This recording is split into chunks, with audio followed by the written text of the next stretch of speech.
If you are planning a trip to Okinawa or hosting some visitors interested in its history, this is the video for you. We visited all the UNESCO sites on the island of Okinawa, and in this video, I'm going to go over a little bit of the history, how to get there, and what to expect. We'll start off with one of my favorites, the Nakijin Castle ruins.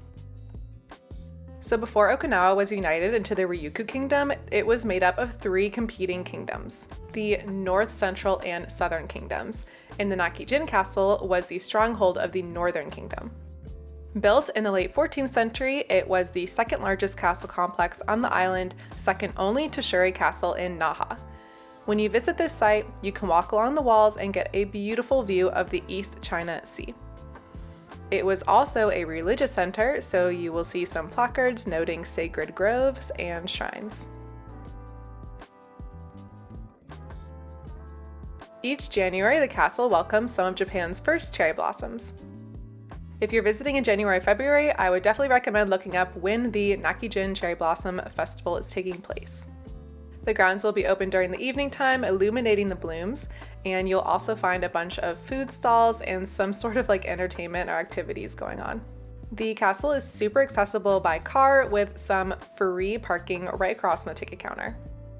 An adult ticket costs 400 yen, and the site is open daily from 8 a.m. to 6 p.m. Near the parking lot, you'll also find some little shops and drink stands, as well as the Nakijin Village History and Culture Center.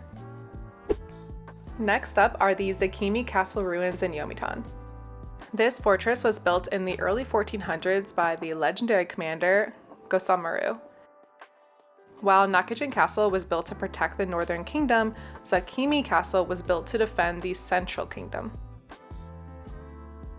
Like the other castle ruins, most of the original structure is gone, but there are still some really well-preserved walls, Okinawa's oldest arched gate, and some great views. The parking and entry to the castle ruins is free. The site also houses the Yontanza Museum, which explores local history, culture, and art. Museum tickets cost 500 yen per adult, and while the exhibits are in Japanese, the museum gave us an iPad with all the text translated into English.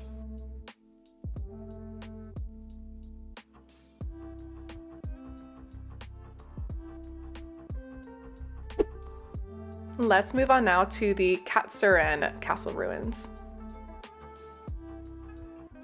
These are older than the last two I touched on, with construction starting in the 13th and 14th centuries.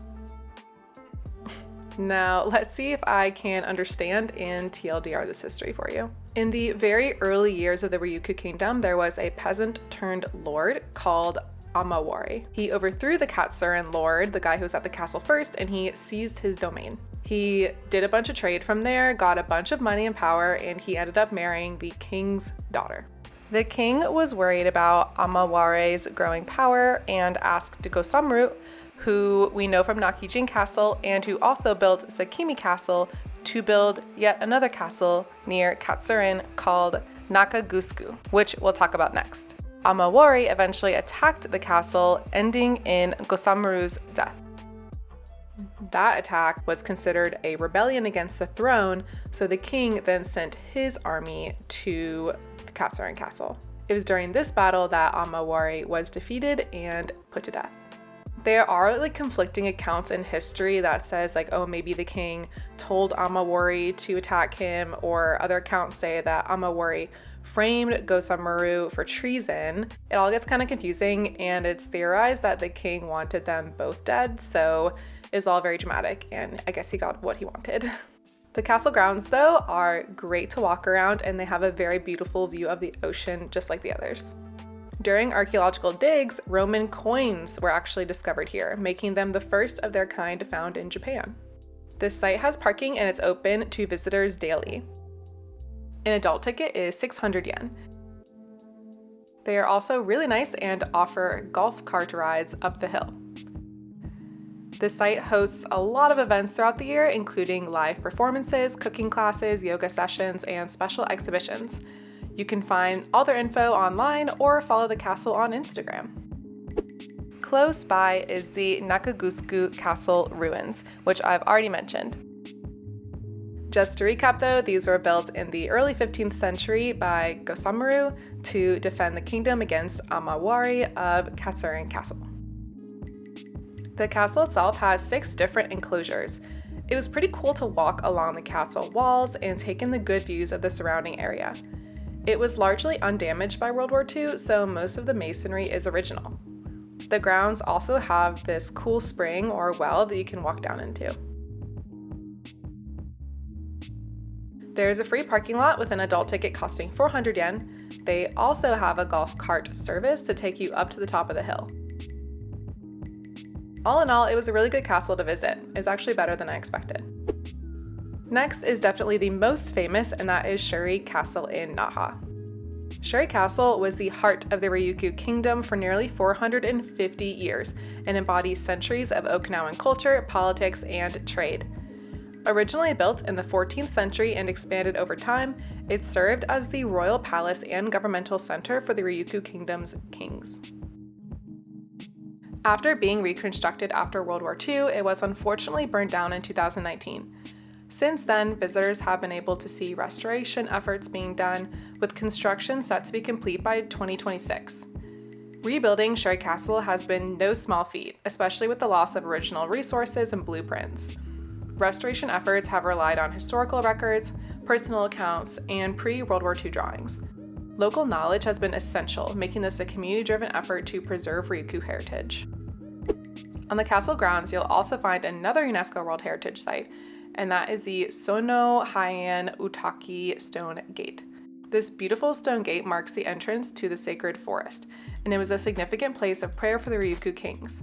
When the king left the castle, he would pause at this gate to pray for safe travels.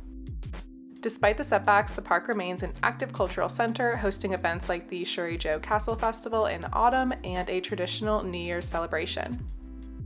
The site has a paid parking deck right next door, and an adult admission ticket is 400 yen.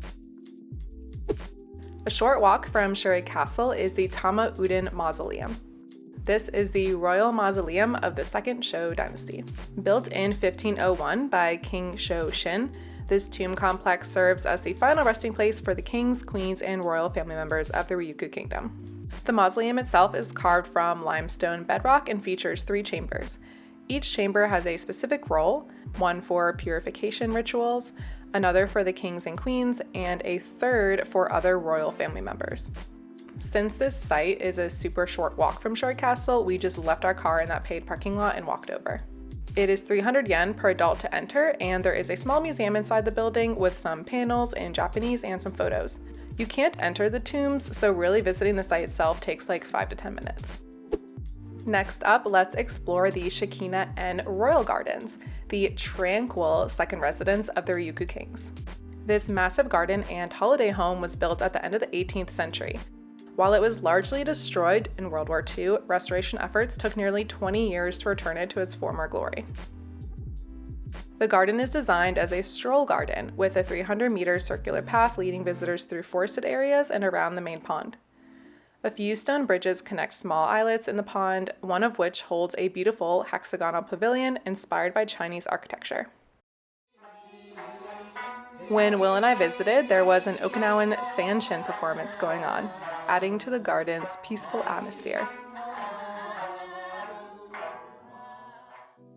The parking lot is free and an adult ticket is 400 yen. The last UNESCO site in Okinawa is not a castle ruin.